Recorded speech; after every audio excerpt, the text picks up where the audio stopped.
to the vlog. Yes, you can come here, bebecita. Mi bebecita, amore. Yes, mi amor. Mi amor. Please excuse the big pile of laundry in the back. That is all the clothes that I still need to take to my apartment. Back to my parents' house. Anyways, today is Monday, and today is actually the start of my last day of work. I'm excited, I'm nervous, I'm scared, and I'm ready for the week to be over, honestly. I'm ready for new things. I'm ready to leave this job, honestly. I'm ready. I'm gonna miss so much about living on my own and living with my sisters and everything like that, but it is gonna be so nice not needing to pay rent. I am gonna miss this baby girl right here though. I don't want to talk about it, but she is gonna stay with my sister because she is mostly attached to her.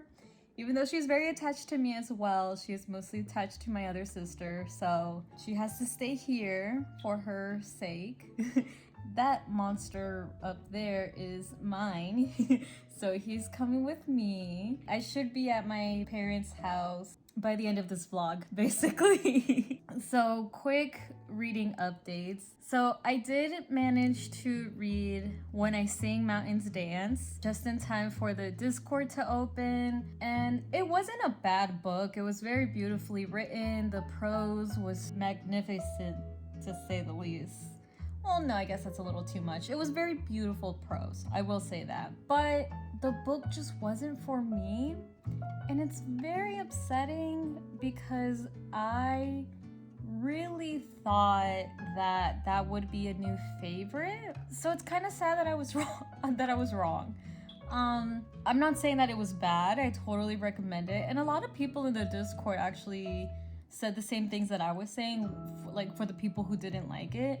They were saying, like, it's not bad, it's just, you know, not everything is for everyone. So today's the 28th. I am trying to read one more book before the month ends, so that is 4 days, right? So I am trying to finish A Court of Mist and Fury in 4 days because I have a big TBR list that I want to do for specifically September, and I kind of don't want to add this into it since I'm already adding the biography of X, which is the next Pocket Pages book club book. So I have 4 days to finish this, which is pretty doable because I got that much done. Basically, my goal is to end August with A Court of Mist and Fury, and then once I'm done reading all of my TBR for September, that is when I'm going to pick up. I know they call it Aqua War, but Court of War and Ruin, Wings and Ruin? Something in Ruin. The third book. Once I'm done with that specific TBR, I'll pick up the third book of the ACOTAR series. Happy Monday.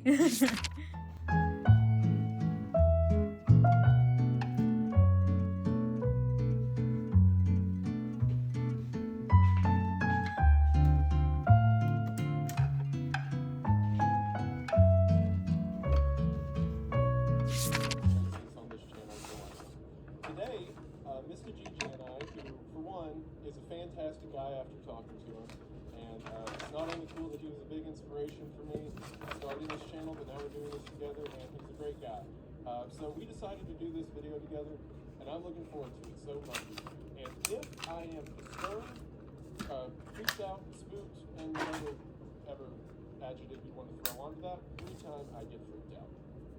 So if he shows me 10 videos, and I lose my mind and my strategy, and he's also going to torture himself with hot chip.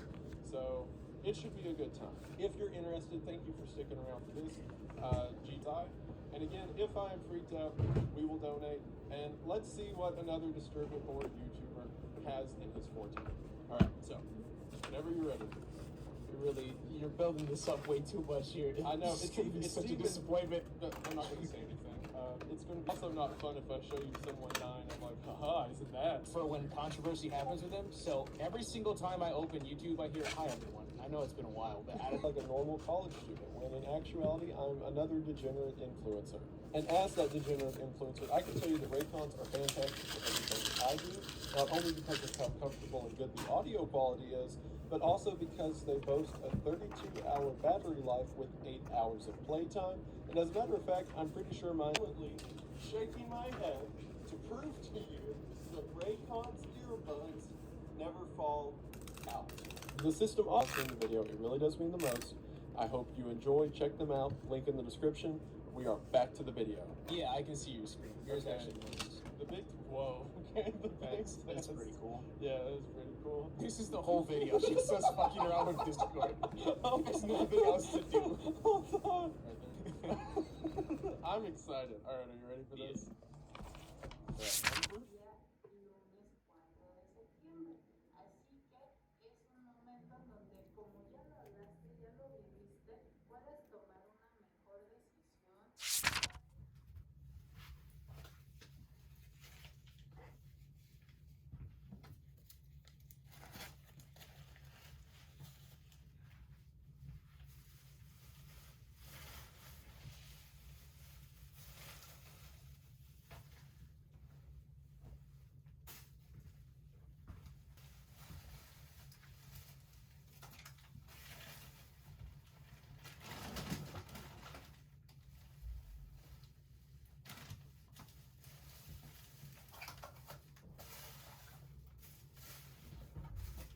I can see, but in the water they're showing loads. So I definitely feel that you're trying, which tend to deliver messages to the collective, but you may have noticed it in your own rediscovering an instrument that you used to love. You've got a lot on your plate right now, okay? What I can see here is you're trying to ground yourself during very difficult circumstances. The pressure has been on, and I definitely feel that music will be very... Hi friends. So I obviously didn't vlog anything the last week. I was just really busy between moving and then my last days of work that I decided that instead of filming a separate what I read over the summer video, I would do it in a more relaxed way to end this vlog.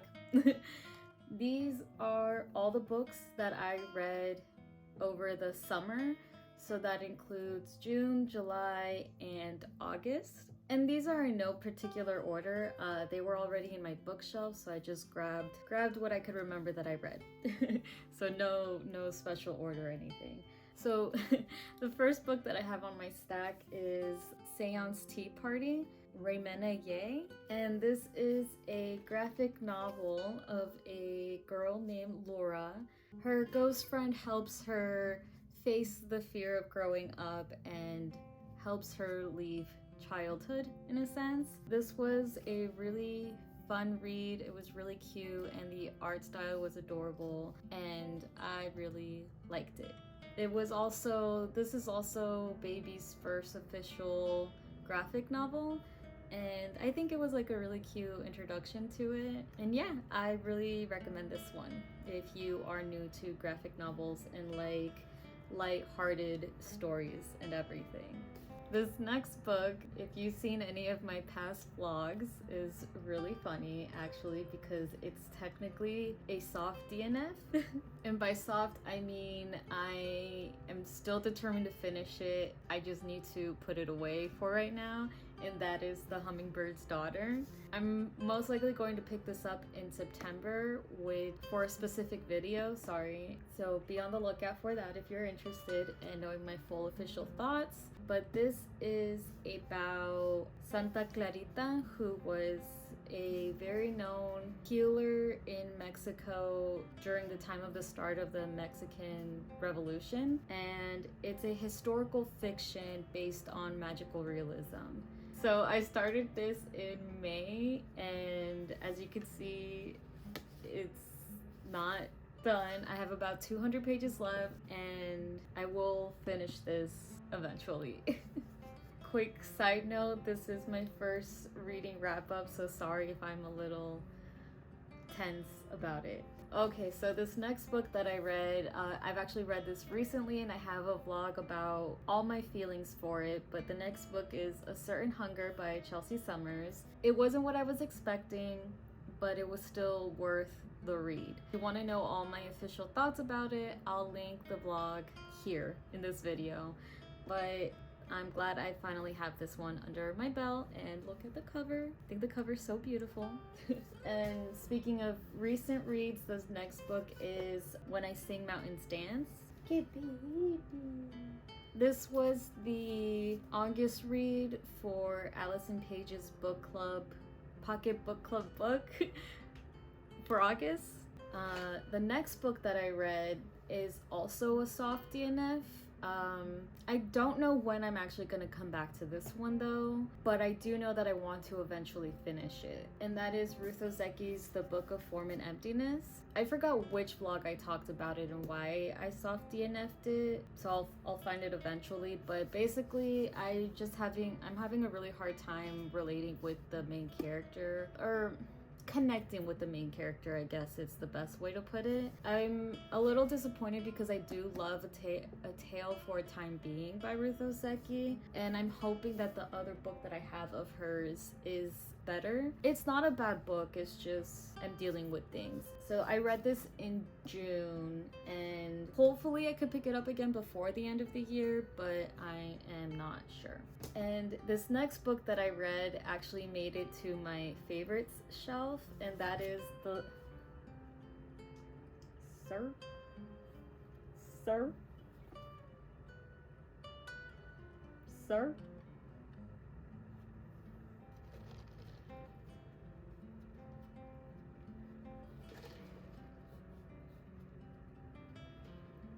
You comfortable? You could stay there if you want.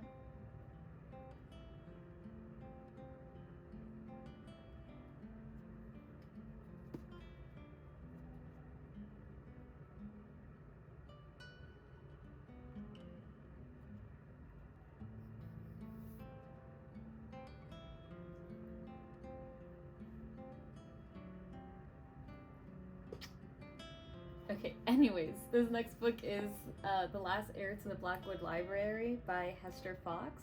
This book is a gothic fiction of a young lady who all of a sudden inherits this estate, and in it there's this very mysterious library, and chaos ensues when she steps into those doors.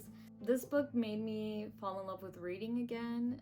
In my earlier vlogs of restarting wanting to vlog again, I talk about how because of school I got burnout and was in a huge 7-year reading slump in a sense, and I started trying to read again, but this book really just ignited that passion, and that is the main reason why it's on my favorite shelf, because it basically marks a significant moment for me in my life, and that's what usually is the criteria that makes them go on my favorite shelf. So that is why it earned a spot there. I think it's a good read. I do recommend it. The next book I read, I actually read it in a day, and that's The House on Mango Street by Sandra Cisneros. And it's a book of vignettes about a woman who finally lives by herself in Chicago. It's her most well-known and famous book, and beautiful writing, top 10. I love Sandra Cisneros' work, and I'm glad that I finally got to read this one actually, because I read other ones before it.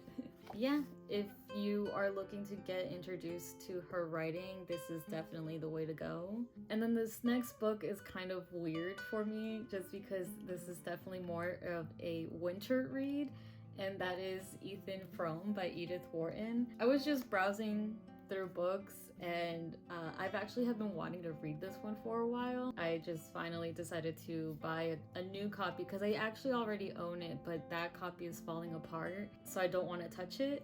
So I bought myself a new copy and read it in under a day. I remembered why I loved it. It's a really good story. Definitely recommended to read it in the winter time though, because the setting is very cozy and everything. These next two books I finally fell. I willingly walked into the bandwagon of A Court of Thorns and Roses. I accidentally left the second book at the apartment, but I have already finished it, and I'm at a loss for words, basically. All I can say is that it is worth the hype if you are into this kind of books, for those who haven't read them yet, obviously. And the second one has definitely earned a space in my favorites shelf, and I kind of want to make a separate video about A Court of Mist and Fury just because there is so much that I want to talk about it, but I'm also nervous. So depending on how the script turns out, we'll see if that video ever comes out. This next book, I haven't finished the series yet, but I also read The Poppy Wars.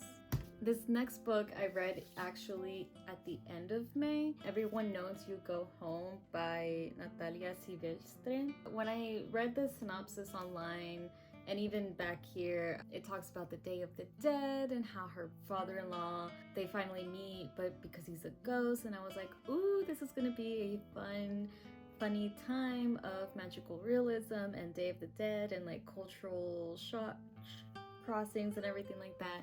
No, it was a lot more serious than I thought it was going to be. I really loved this book. It was so captivating. I was surprised with how serious it got. Definitely talks about really important topics such as border crossing and everything. 10 out of 10 recommend. Honestly, it's not what I was expecting, but really good. And then this next book I read was actually, I got it as soon as it came out, and that's Doña Cleanwell Leaves Home by Ana Castillo. And Ana Castillo is another one of my favorite Chicana writers. Sandra Cisneros is also a Chicana writer. This is her most recent work. It's a couple of short stories that, honestly, I don't know. Reading from the cover is the best way to describe these short stories. The stories in Doña Cleanwell Leaves Home illuminate a wide range of Latinx voices with humor, heartbreak, and humanity, cementing Ana Castillo's legacy as a leader in feminist fiction and one of the most powerful voices in literature. This new breakout collection spans from Chicago to Mexico, exploring the secrets that are kept within households and giving voice to the people they impact the most. I 100% recommend this book. Honestly, I recommend every book in this list, thankfully, except for the two softy enoughs, I guess. If you want to start reading Ana Castillo, honestly, this is a good introduction. This next book is The Haunting of Alejandra by V. Castro. It is a different interpretation of the legend of La Llorona. It's a very interesting book, but it wasn't what I was thinking either. I don't know. It's a very interesting read. I'm still conflicted of how I feel about it, but I think it's definitely one of those where you have to read it to see if you like it or not. I feel like, I mean, that's obviously for all books, but I feel like other people's opinions for this specific one shouldn't really matter. Like, you need to read it to see if you like it or not. I don't, yeah. Anyways, different interpretation of the legend of La Llorona in a very horror-esque sense. And then this last book, I mentioned it throughout many vlogs because it took me forever to finish it, but it is so good, is the Russian classic The Master and Margarita by Mikhail Bulgakov. This is a Russian magical realism, and it was beautiful. It is beautifully written. It is very chaotic. 100% recommend. This also goes on my favorite shelf. Very beautiful. I'm glad I read it. And fun fact, it is Daniel Radcliffe's favorite novel. So yes, definitely recommend. So that is the end of what I read over the summer. I hope you enjoyed this watch, and I'll hopefully see you in the next one.